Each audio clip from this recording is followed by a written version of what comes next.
Hello everyone, welcome to another episode of Restoring the Past. Today I'm going to restore this 17th century Firangi sword, which came from the Royal Nepalese Armory located in the Palace of Lagan Silikhana in Kathmandu, Nepal. This sword was part of the famous Nepal catch, discovered and purchased by International Military Antiques in 2003. The sword is in the same condition as when it left the palace. As one might expect, after hundreds of years of storage, there is some rust which needs to be dealt with in order to stabilize the sword and prevent further deterioration. It's going to be a great project, so grab a seat and come witness the transformation. Let's go.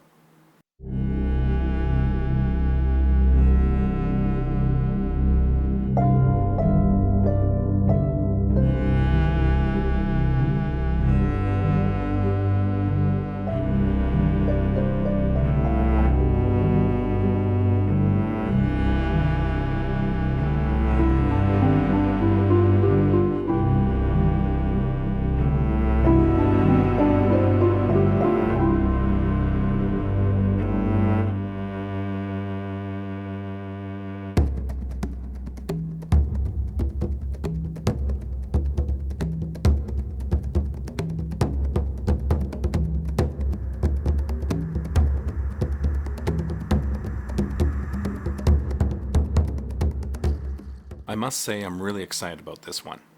It's not every day that you get to work on a piece with such a clear and amazing provenance. The 2003 Nepal catch is famous for the large quantity of antique firearms that were found in the Royal Armory, but when it comes to swords, relatively few were found in the arsenal, and fewer still were Firangi.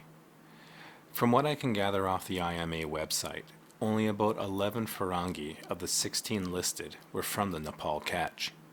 It used to be around 10, but one recently surfaced a few months back and was quickly snatched up. So given the low numbers of Firangi found and the historical context of the Nepal catch, this is a nice treat, and it's an absolute honor to help preserve a sword which was made in the 1600s, so it can continue to be enjoyed for another 300 years or more. Before I dive into the restoration, I just wanted to take a few minutes to talk a little bit about what a Firangi is, for those who might not be familiar with these types of swords. The word Firangi derives its name from the Arabic term el-Firangi, meaning a Western European or a Frank. Historical evidence suggests that they developed in the 16th century with early examples showing similar crossguard hilts, similar to those found on the Talwa swords. Firangi were very popular during the 17th and 18th century and were still in use as late as the 19th century. Photographs of Indian officers of the 4th Horse, or Hodson's Horse, which was an irregular cavalry unit raised by the British, show that the Firangi was still in active use at the time of the Indian Mutiny, which occurred between 1857 and 1858.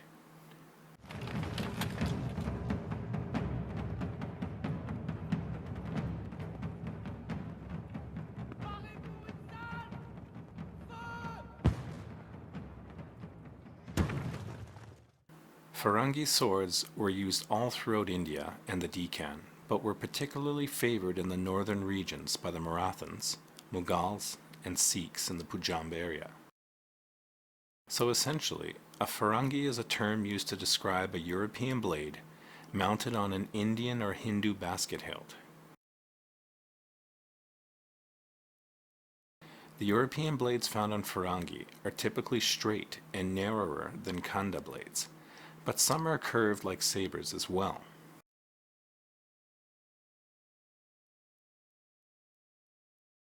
Imported blades were also found on Danpata, but despite featuring European blades, they are still referred to as Danpata because of the unique characteristics of the half-gauntlet hilt attached to the blade.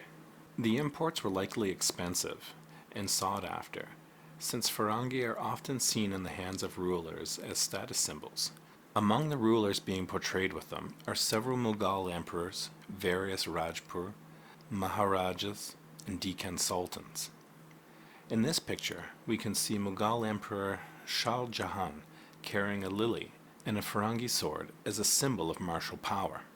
And in this next picture, we have a drawing from the Royal Library done in 1821 copying a painting by Mir Muhammad in 1672 depicting Chhatrapati Shivaji Maharaj, founder of the Marathan Empire, leading his troops. Note that many of the troops in this painting have Firangi swords. Firangi swords characteristically had a long 89 to 96 centimeters, or 35 to 38 inch straight blade. The blades could be double-edged like a broadsword,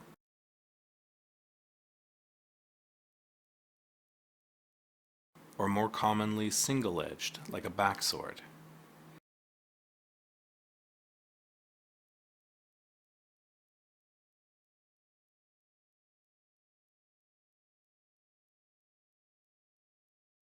Some were curved like sabers as well.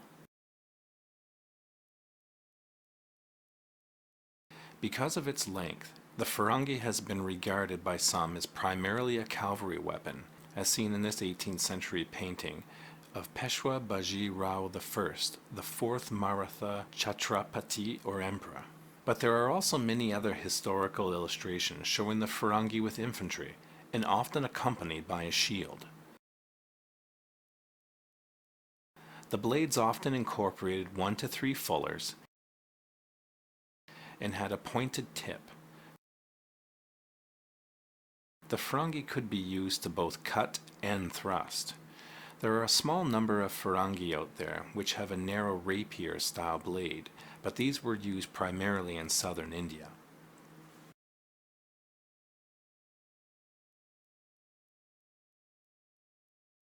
Firangi blades were imported from Europe, especially from Germany, since many feature Solingen marks on them, but blades from northern Italy are also encountered.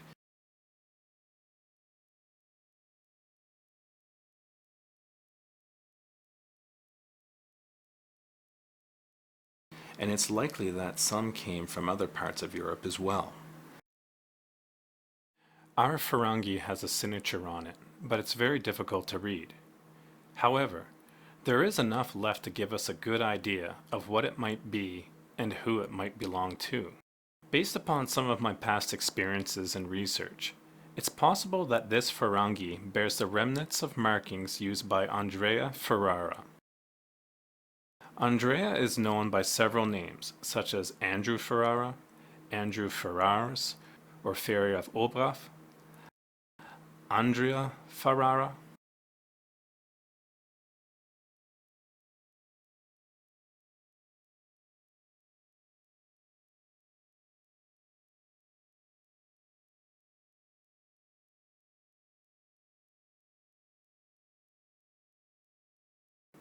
André Ferrara, Andrea de Ferrara, Andrea Ferraro, and Andrea de Ferrari of Bologna.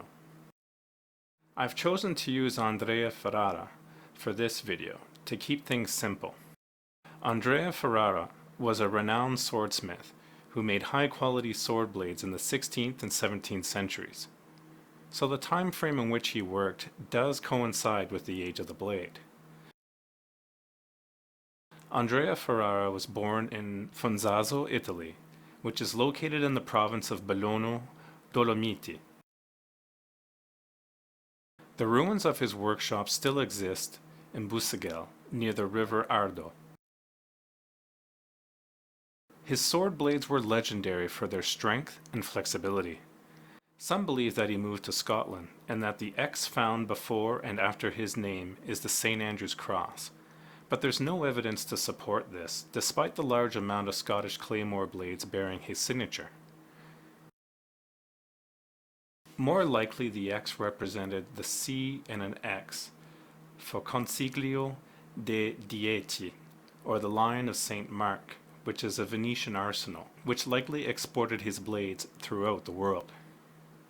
I must point out that Andrea Ferrara's signature and markings were widely copied as a means of trying to increase the importance of blades which were not made by him. I have seen examples of his signature or other markings associated to him on a wide variety of swords, such as claymores, cascara, Khalij, Kukri, Pulwa, Shamshir, Takuba, Tolwa, Firangi, Flisa, Shashka, Storta, Sabula, and Nimcha, to name but a few. Often local manufacturers would sign and mark their blades with his name to augment their value, and foreign arsenals may have signed or stamped them as well as a sign of quality assurance. Regardless of whether or not this is a genuine Ferrara blade, I believe the markings would have looked something like this had they remained more intact. Other similarly marked blades, including Firangi, were found bearing these marks in the 2003 Nepal catch. It's really nice to have these marks, and they offer a nice tangible base for further study and comparison.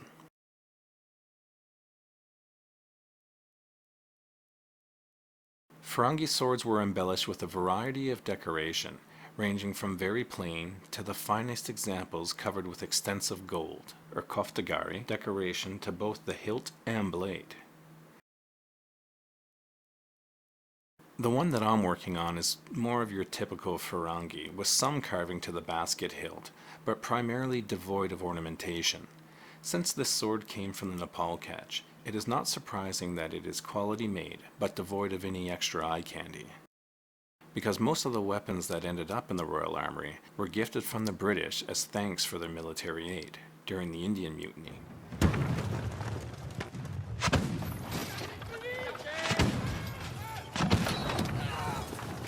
The hilts of Firangi are sometimes called an Indian basket hilt or Hindu basket hilt, and was very similar to that of another Indian straight-bladed sword, the Khanda.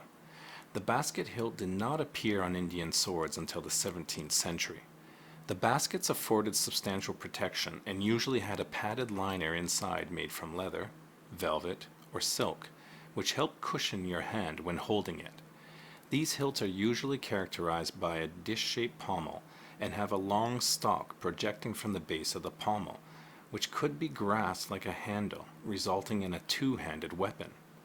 Like other contemporary Indian swords, the basket hilts on Firangi were usually made of iron, and the hilt was connected to the blade by projections from the hilt passing through a hole in the blade, which was then riveted together.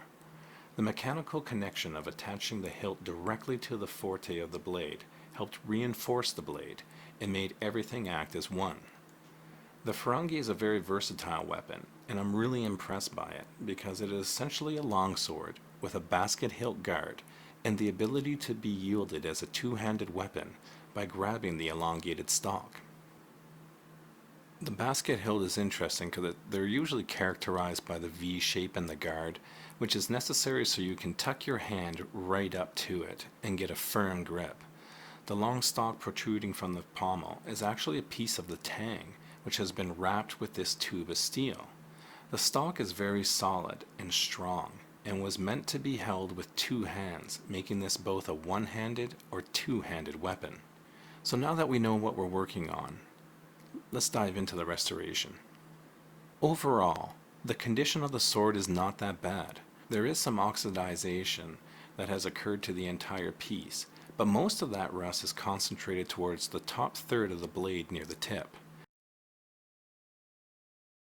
There is some very old oxidization on the grip of the sword, basket hilt, pommel, stock, and tang, which has stabilized naturally over the centuries and has turned black. I'm not going to touch these areas, since the rust is currently inactive in these parts, and I want to preserve that as part of the sword's history and patina. This black rust isn't going to damage the blade, so there's no need to treat it. and it's a great thing to have because it just helps show this sword's natural age. It's a different story though when we take a closer look at the blade. We can see that the rust here is very active. You see how it's that bright orange color and must be treated before it damages the blade any further. I will try to zoom in a bit here to show you what I mean, and also to show some of the scratches and file marks already present on the blade, which are the result of the sword being cared for at some point both off and on the field. It looks like a file or stone was taken to it at some point, but that's okay, because I'm not sure if this was the result of field maintenance, so I'm just going to leave it. I won't try to polish these marks out. I will leave them as they are, since they add character and help tell part of the sword's story. The blade is still sharp, so whoever applied the honing marks on the edges definitely did their job well. So I'll have to be careful as I work on the blade so I don't cut myself. As always, I'll start off with the least invasive cleaning method possible to see how the sword reacts to it. I will use mineral spirits and paper towel to remove as much light surface rust as possible and to get a better look at the condition of the surface steel. Just remember that we can always step the process up, but we can never go back. So let's just start in a very non-invasive manner. Makes it super shiny though. Oh man, that removed a lot of rust really quick. Did, didn't it? Or what's that? Or is that just dirt? Or is that rust? It's rust. So it'll turn that orange color? Yeah, I see it. It's like a pumpkin. Yeah. It's pretty cool. It is pretty cool, isn't it? You can see how effective this simple technique is at removing light surface rust. I will go over the entire sword in this manner until all the orange or red rust stops appearing on the paper towel.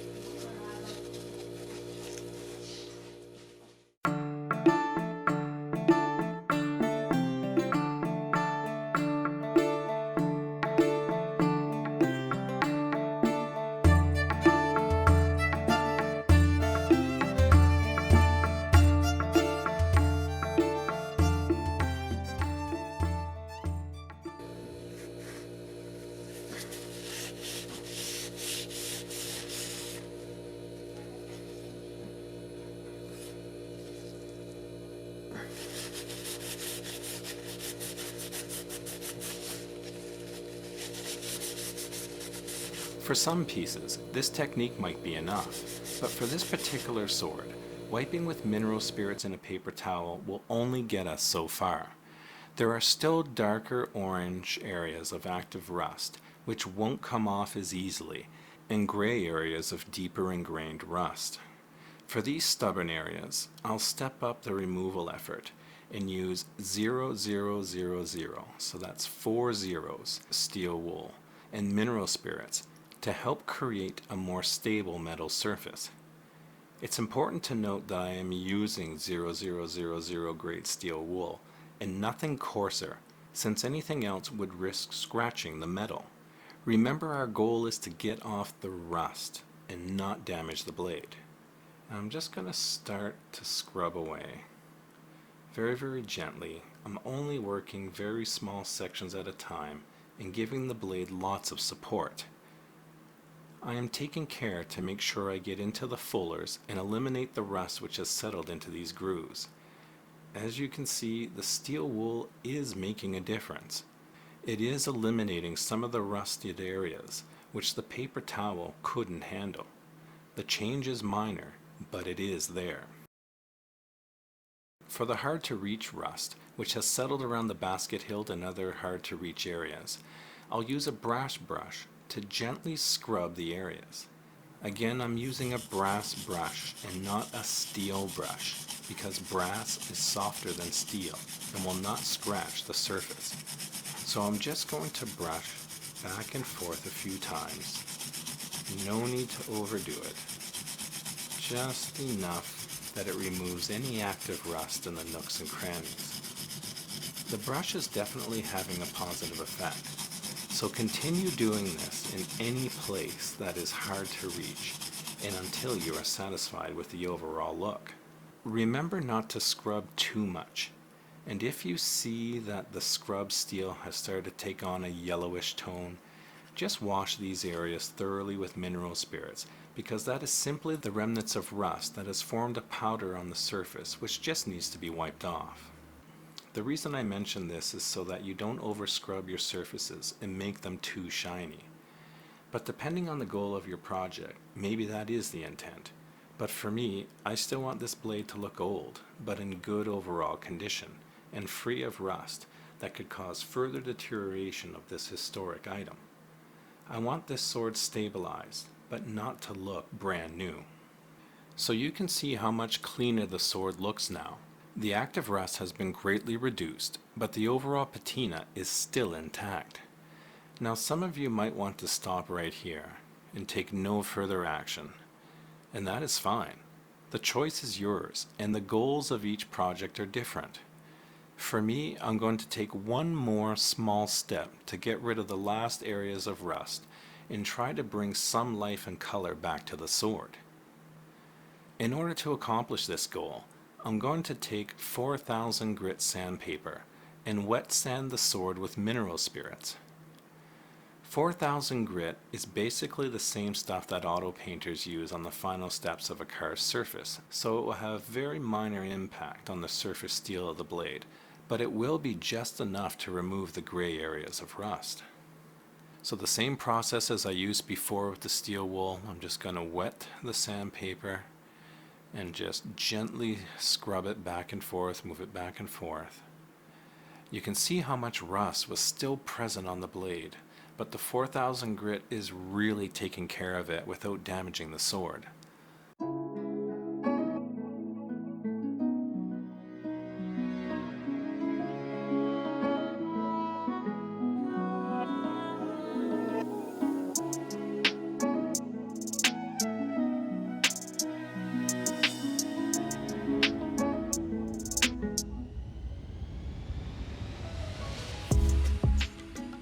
Look at that beautiful gray surface which has emerged from underneath all that rust. It's not shiny metal.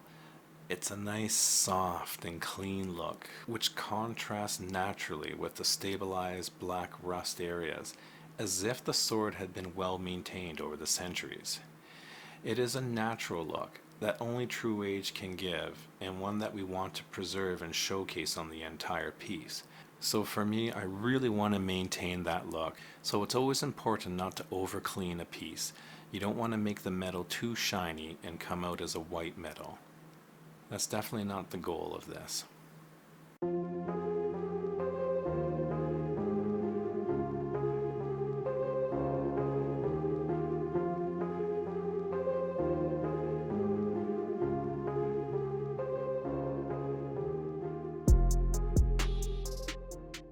So now that I've found the least invasive method of achieving the desired goal and overall look of the project, the only thing that remains is to apply it to the rest of the sword.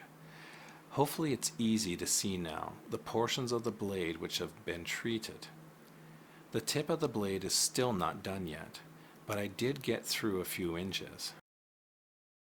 The surface steel is much more vibrant and visible now. You can see the grain patterns in the blade.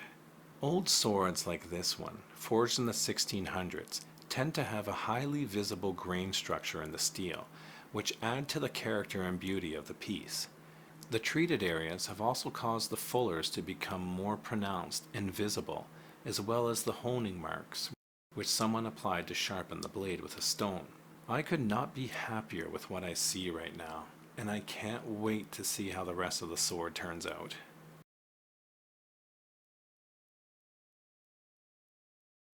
It's important to take greater care when you sand the edges of the blade.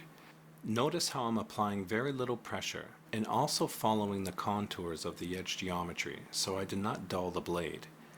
It's important to get the edges right since they are an important part of the sword. We want them rust-free, but not without its original character. Remember to apply lots of mineral spirits here to keep things lubricated and help remove surface rust as you go. It's important to rub the areas you are working on frequently with a cloth or towel to remove any dislodged rust and other particles which might scratch the blade if you sand over them.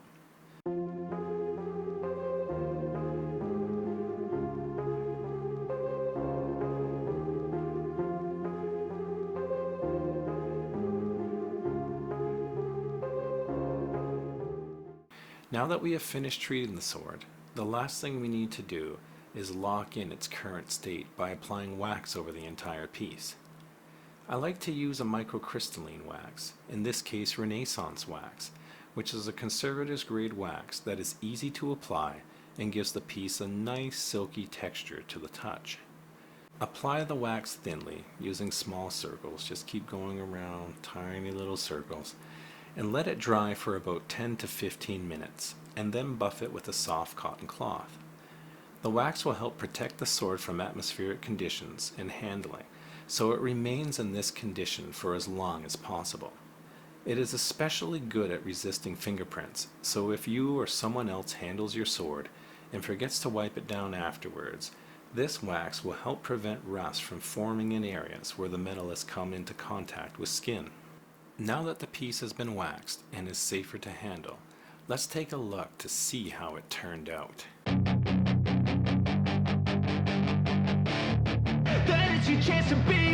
Hey kid, don't ever let them get inside your head. They'll tell you what to do in life instead of everything you know that you could get.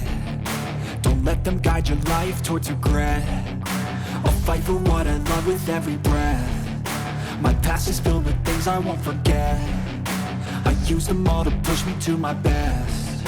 So treat the worst of times just like a test.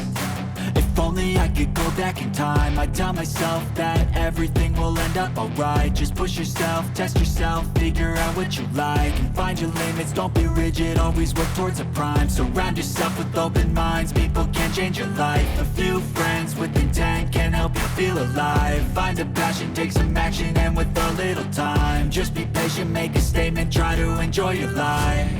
They'll try to kick you while you're down.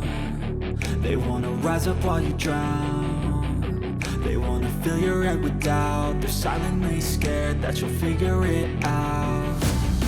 I'll make it look like I'm losing, won't bother hiding my bruises. And when they finally think you're wounded, then it's your chance to be ruthless.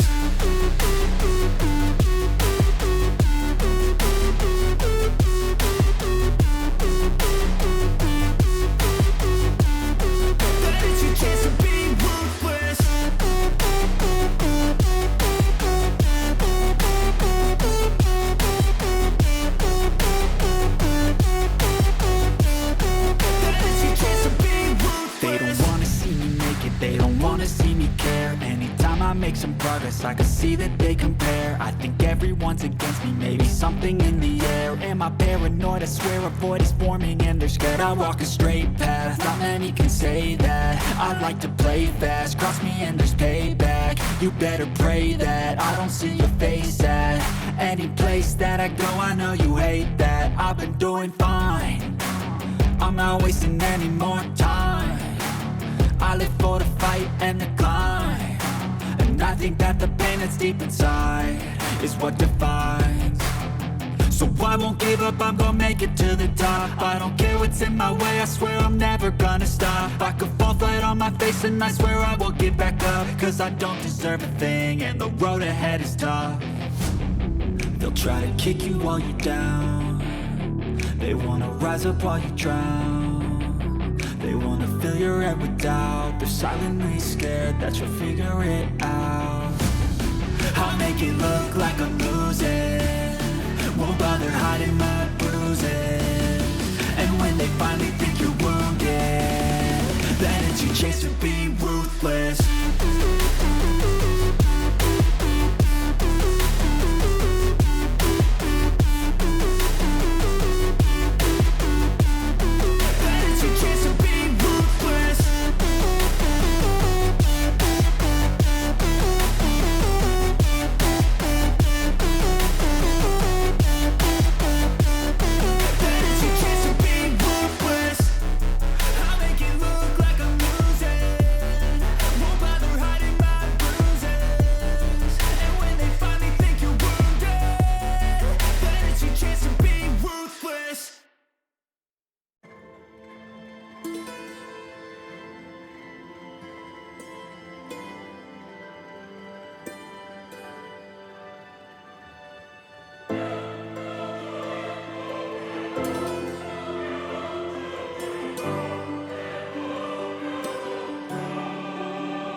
Keep in mind I have bright lights on so we can see the blade well, but this also makes the sword look shinier and whiter than it actually is.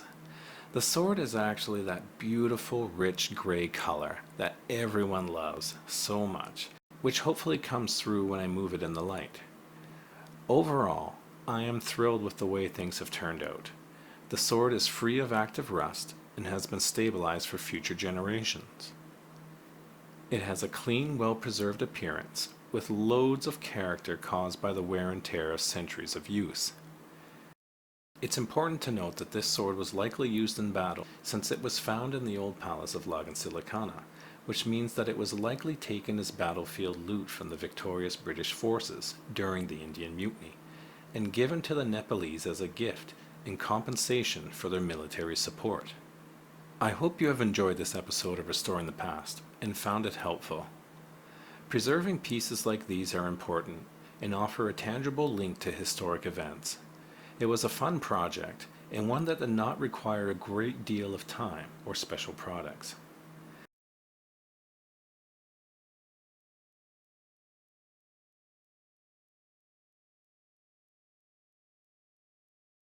Please let me know what you thought about the restoration in the comments section.